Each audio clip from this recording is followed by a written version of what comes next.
Good morning students. இன்றைக்கி 7ஆம் வகுப்பு பிள்ளைகளுக்கு குடிமியல் பாடம் 2 பார்க்கலாம். அரசியல் கட்சிகள் என்றால் என்ன? இப்போ நம்ம நாட்டில் எவ்வளோ கட்சிகள் இருக்குன்னு தெரியும் இல்லையா? திமுக, அதிமுக, இது பிஜேபி இதெல்லாம் இருக்குது தெரியும் இல்லையா? அப்போ அரசியல் கட்சிகள்னால் என்ன அப்படின்னா, அரசியல் கட்சிகள் என்பவை தன்னார்வத்தோடு ஏற்படுத்தப்பட்ட தனி மனிதர்களின் அமைப்பு ஆகும். இப்போ அது ஒரு ஆர்வத்தோட ஒரு தனி மனிதர்கள் ஒரு அமைப்பை ஏற்படுத்தி, அதாவது நான் ஒரு கட்சி ஆரம்பிக்கிறேன்னு சொல்லி தன்னார்வத்தோடு அவங்க ஒரு தனி மனிதனின், அதாவது தன்னார்வத்தோடு ஒரு தனி மனிதனால் ஏற்படுத்தப்பட்ட அந்த அமைப்பு தான் அரசியல் கட்சிகள்னு சொல்கிறது. இவை பரந்த கருத்தியல் அடையாளங்களோடு சில கொள்கைகளை ஏற்றுக்கொண்டு சமூகத்திற்கான திட்டங்களையும் நிரல்களையும் வடிவமைக்கும். இந்த அரசியல் கட்சிகள் பார்த்திங்கன்னா, அந்த ஒவ்வொரு அரசியல் கட்சிக்கும் சில அடையாளங்கள் இருக்கும். அவங்களுக்குன்னு சில கொள்கைகளை அவங்க வகுப்பாங்க.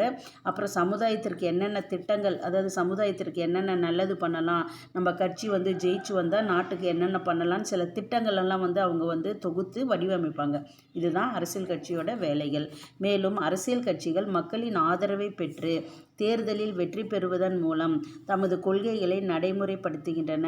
அப்போ இந்த அரசியல் கட்சிகள் மேலும் என்ன பண்ணுது அப்படின்னா, அரசியல் கட்சிகள் சில கொள்கைகளை வகுக்குது, சில திட்டங்களை வகுக்குது, சமுதாயத்துக்கு என்ன நல்லதெல்லாம் பண்ணலாம், நம்ம ஆட்சிக்கு என்ன நல்லது பண்ணலான்றதெல்லாம் திட்டத்தை வகுக்குது.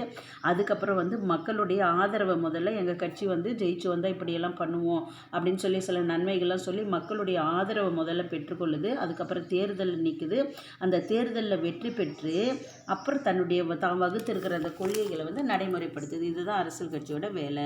இப்போ அவற்றின் அளவு, அமைப்பு மற்றும் கொள்கை ஆகியவற்றின் அடிப்படையில் வேறுபடுகின்றன. இப்போ பல கட்சிகள் இருந்தாலும் ஒவ்வொரு கட்சிக்கும் அதனுடைய அளவு, அமைப்பு, அப்போ அதுக்குன்னு சில கொள்கைகள்லாம் வகுத்திருப்பாங்க. இதெல்லாம் வேறுபடும், ஒவ்வொரு கட்சிக்கும் வேறுபட்டு காணப்படும்.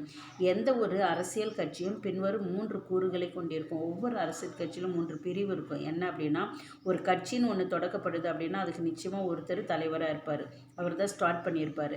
அப்போ தலைவர், இந்த தலைவருக்கு கீழே செயல் உறுப்பினர்கள் இருப்பாங்க, அவங்களுக்கு கீழே தொண்டர்கள், கட்சியை சேர்ந்த தொண்டர்கள்லாம் இருப்பாங்க இல்லையா அவங்க. ஸோ தலைவர், செயல் உறுப்பினர்கள், தொண்டர்கள் அப்படின்னு 3 பிரிவு இருக்குது. அப்போ அரசியல் கட்சிகளின் முக்கியத்துவம் என்ன அப்படின்னா, அரசியல் கட்சிகள் மக்களாட்சியின் முதுகெலும்பு எனலாம். இப்போ ஒரு நாட்டில் இப்போ நம்ம உடலுக்கு எப்படி முதுகெலும்பு நம்ம நேராக நிற்கிறதுக்கு முதுகெலும்பு ரொம்ப முக்கியமோ, அதுபோல் நம்ம மக்களாட்சி நாடுகளுக்கு அரசியல் கட்சிகள் ரொம்ப முக்கியம். இப்போ அரசியல் கட்சிகள் முறையாக அமைக்கப்பட்ட, இப்போ அரசியல் கட்சிகள் எப்படிப்பட்டது அப்படின்னா, இது முறையாக அமைக்கப்பட்டது, முறையாக அமைக்கப்பட்ட அரசாங்கத்தின் ஒரு பகுதி, அதாவது முறையாக அமைக்கப்பட்ட ஒரு அரசாங்கத்தினுடைய ஒரு பகுதி கிடையாது இது.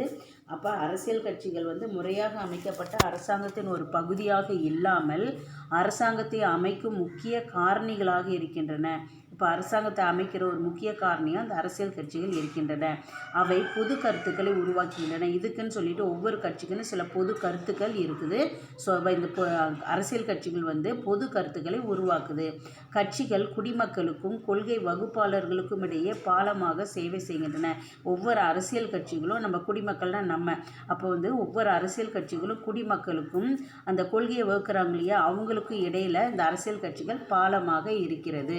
இப்போ தேங்க்யூ சில்ட்ரன். இன்னைக்கு ஹோம்ஒர்க் 2 மார்க் கொஸ்டின்ஸ், ஒரு கொஸ்டினும் டீட்டெயில் கொஸ்டின் ஒன்றும் நான் மார்க் பண்ணி கொடுக்குறேன். அதை ஹோம்ஒர்க்கு எழுதி நீங்கள் தவறாமல் அனுப்பணும். தேங்க்யூ.